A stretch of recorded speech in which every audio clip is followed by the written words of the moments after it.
I am afraid I can never go back to Honduras, Rosario tells me over a warm batch of donuts she has just fried. She is in the small flat where she now lives with her husband and 3 children in the jungle town of Palenque, Mexico, about 90 miles from the nearest border crossing with Guatemala.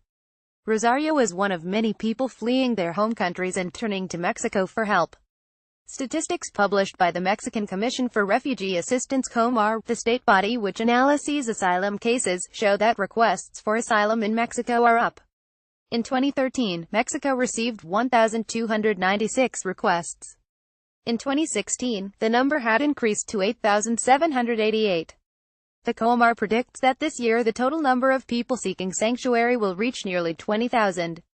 How did Mexico, a country long associated with drug cartels, organized crime and high levels of emigration to the U.S., become a country of refuge? The chronic violence which plagues the so-called Northern Triangle countries of Honduras, El Salvador and Guatemala has a large part to play. Last year, 89.65% of requests for asylum came from nationals of these 3 countries.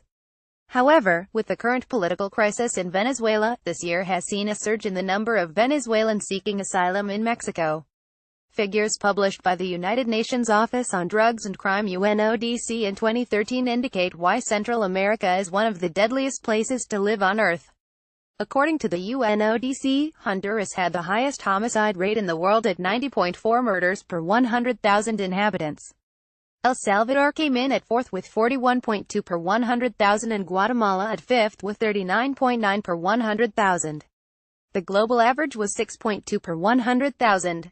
Homicides are generally categorized as separate to deaths caused by armed conflict. A study by academic David Cantor suggests that, even factoring in deaths from armed conflict, the overall rates of violent deaths in Honduras in 2012 and El Salvador in 2015 exceeded those of war zones including Iraq and Afghanistan. Much of this lethal violence in the Northern Triangle is related to the 2 major Central American gangs, or maras as they are known in the region, the Mara Salvatrucha, commonly known as the MS-13, and their arch-rival, the Mara-18. Both gangs were founded in the late 1970s and early 1980s by Central American immigrants living in Los Angeles, U.S., having fled the region's civil wars. U.S. repatriation policies introduced under President Clinton's mass deportations to Central America. Between 1998 and 2005, nearly 190,000 immigrants with criminal records and those without a permit to be in the U.S. were deported to the Northern Triangle. Amongst the deported were members of the Maras who quickly reproduced the gang structures in their new Central American homes. Today, the control that the MS-13 and Mara-18 exercise over certain areas of the Northern Triangle is such that they constitute a kind of quasi-government, somewhat akin to the mafia in southern Italy. Their criminal activities include drug dealing and trafficking, prostitution and people trafficking. But it is extortion, of the kind suffered by Rosario, which forms the Maras' bread and butter. A 2015 investigation by Honduran newspaper La Prensa found that Salvadorans, Hondurans and Guatemalans pay an estimated $390 million, $200 million and $61 million respectively in extortion fees to criminal organizations every year. Rosario's tale is, today, somewhat typical. Local members of the MS-13 demanded a monthly war tax from her brother-in-law, a small business owner. When he refused to pay, they put a bullet in his head as he was leaving church one day, Rosario tells me. They then began to extort money from his surviving family members. Following months of threats of violence, the murdered mont's wife paid the gang members the sum they demanded. Not long after, the MS-13 began to threaten Rosario, her husband and their children. Heavily armed gang members tailed their car, followed their children home from school and let off gunshots outside their home. Rosario and her husband received weekly phone calls threatening to kill them and their children, starting with the youngest. Terrified for their lives, they fled their home in Honduras earlier this year. In the COMAR's opinion, Rosario and her family do not fulfill all the legal requirements to be granted full refugee status. Nonetheless, the COMAR considers that their life would be at risk if they returned to Honduras and has therefore awarded them complementary protection which, like refugee status, entitles them to permanent residency in Mexico. Forced recruitment of teenage boys is also common. The MS-13 told my son that he had to work for them if he wanted to stay alive, Elena, a recognized Salvadoran refugee, tells me. They wanted him to sell drugs, to be the lookout for when the police arrived, and for him to be ready to do anything they wanted, even to kill someone. Leaving all her possessions and a 12-year-old daughter behind, Elena fled to Mexico with her son. The protection offered to citizens by the Northern Triangle states is scant. The Honduran police force is reported to be one of the most corrupt and mistrusted in Latin America, according to the United Nations High Commission for Refugees (UNHCR). The region's police forces are famously infiltrated by the maras, such that many are too frightened to report gang crime. In 2014, the Honduran authorities estimated that around 85% of victims of extortion refrained from reporting the crime for fear of reprisals by gang members. I know of many cases of people who have filed a police report in the morning and by that night they are gone.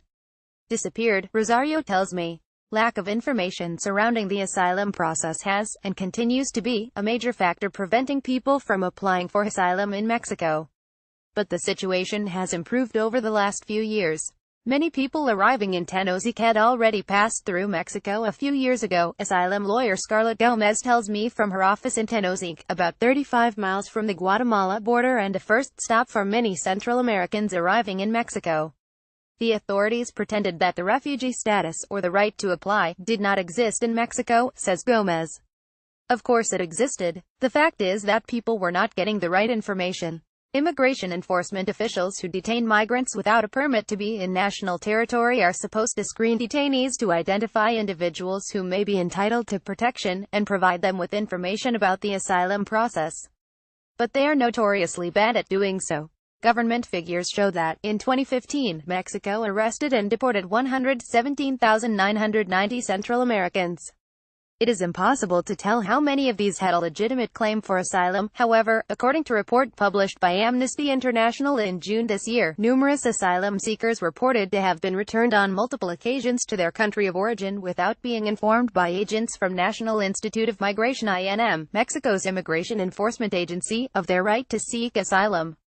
The increase in UNHCR presence in southern Mexico has been a force for good in terms of dissemination of information. Elena, like many others, knew nothing of the asylum process when she fled her home in El Salvador.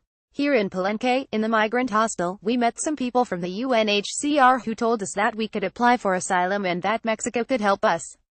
The UNHCR has 2 offices in Chiapas, one of 3 states bordering Guatemala, where it provides technical assistance to the Comar, and humanitarian aid to refugees and asylum seekers. It also funds international NGO Asylum Access to provide legal advice to refugees in southern Mexico, which has helped to increase access to the asylum process. Most recently, Trump's draconian immigration policies seem to have had a dramatic effect on the number of people applying for asylum in Mexico. Between his election in November 2016 and March 2017, 5,421 people applied for asylum in Mexico, up from 2,148 people in the same period a year earlier. There is no doubt that the vast majority of Central Americans still view Mexico as a transit country. Increasing numbers appear to prefer to stay in Mexico as opposed to embarking on the dangerous journey north to face U.S. border controls. David lost a leg in Texas, U.S., in 2008 when he fell from a train escaping immigration agents. This time he wants to stay in Mexico. My plan was never to go back to the U.S., he tells me during his lunch break in the greengrocer where he works in Palenque, and where he is trying to rebuild his life. I just wanted to escape the trauma I had lived in El Salvador. David's elder brother is a MS-13 boss who was ready to kill his younger sibling for refusal to cooperate with the Mara. Like Rosario, David was awarded complimentary protection in Mexico. Despite major dangers in Mexico, migrants and refugees face, amongst other things, extortion by border officials, violence at the hands of immigration officers and kidnapping by gang members who have reached Mexican soil. The country has become a new source of hope for many. In Honduras it would be certain death, says Rosario. We are getting used to our new life here in Mexico. We're here to stay. Names have been changed to protect identities.